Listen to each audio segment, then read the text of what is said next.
Hello viewers, வாங்க சாப்பிட்லாம். இன்றைக்கி நம்ம தக்காளி மிளகு ரசம் பண்ண போகிறோம். அப்புறம் பீட்ரூட் பொரியல் பண்ண போகிறோம். பார்க்குறதுக்கு முன்னால் நம்மளுடைய சேனலை சப்ஸ்கிரைப் பண்ணிவிட்டு ஆல் பெல் பட்டனை ப்ரெஸ் பண்ணிக்கோங்க. முதல்ல நம்ம அரைச்சி விட்டுக்க போகிறோம். அதாவது துவரம்பருப்பு 1 ஸ்பூன், தனியா 1 ஸ்பூன், மிளகு 1 ஸ்பூன் எடுத்துகிட்டு இருக்கோம். அதுக்கப்புறம் சீரகம் 1 ஸ்பூன் எடுத்துகிட்டு இருக்கோம். பூண்டு 5-6 பல். பூண்டு வேணும்னா சேர்த்துக்கலாம், வேண்டான்னா சேர்த்துக்க வேண்டாம், ஆப்ஷனல் தான் இதெல்லாம் சேர்த்து அரைச்சிக்க போகிறோம். பூண்டு வேணாலும் நீங்கள் பொடி பொடியாக நறுக்கி ரசத்தில் அப்படியே போட்டு கொதிக்க விடலாம். மிளகா வற்றல் வேணும் அப்படின்னா 2 மிளகா வற்றல் போட்டுக்கலாம், போட்டு அரைச்சிக்கலாம்.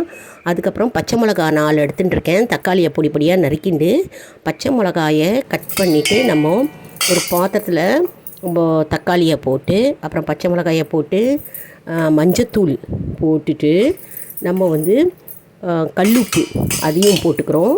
தேவையான அளவு கல்லுப்பு போட்டுக்கிறோம். அப்புறம் பெருங்காயம் போட்டுக்கிறோம். போட்டுட்டு நம்ம தண்ணி ஊற்றிக்கிறோம். தண்ணி அதை வேகணும் இல்லையா, அதுக்காக தண்ணியை ஊற்றி நம்ம இதை கொதிக்க விட போகிறோம்.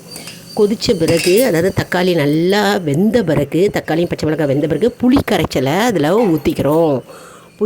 புளிக்கரைச்சலை ஊற்றி அதை கொதிக்க விடுறோம். அப்புறம் கொத்தமல்லி கொஞ்சமாக அதில் போட்டுக்கிறோம்.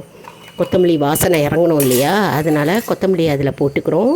போட்டு கொதிக்க விட்டு அரைச்சி விட்ட விழுது இருக்கு இல்லையா, மிளகு, சீரகம், மிளகாய் வற்றல் அதெல்லாம் போட்டு அரைச்சிருக்கோம் இல்லையா, பூண்டெல்லாம், அந்த அரைச்சி விட்ட விழுதை போட்டு நம்ம ஒரு கொதிக்க விடுறோம்.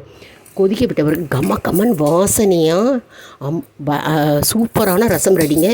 நம்ம நாட்டு சக்கரை கொஞ்சம் போட்டுக்கலாம், கொத்தமல்லி மேலே போட்டுக்கலாம். அப்புறம் தாளிக்கிறதுக்கு கடுகு, சீரகம், மிளகாய் வற்றல் போட்டு எண்ணெய் ஊற்றி தாளித்து அதில் கடைசியில் கொட்டுறோம். அதாவது நீங்கள் நாட்டு சக்கரை வேணுன்னா 1 ஸ்பூன் போட்டுக்கலாம், அப்படி இல்லைன்னா வெல்லம் கூட போட்டுக்கலாம். அதாவது இது பேலன்ஸ் பண்ணுறதுக்கு, காரம், உப்பு, புளிப்பு எல்லாம் பேலன்ஸ் பண்ணுறதுக்கு அது சாப்பிட்டா பிரமாதமாக இருக்கும். கேரளா சைடில் அப்படி தாங்க செய்வாங்க.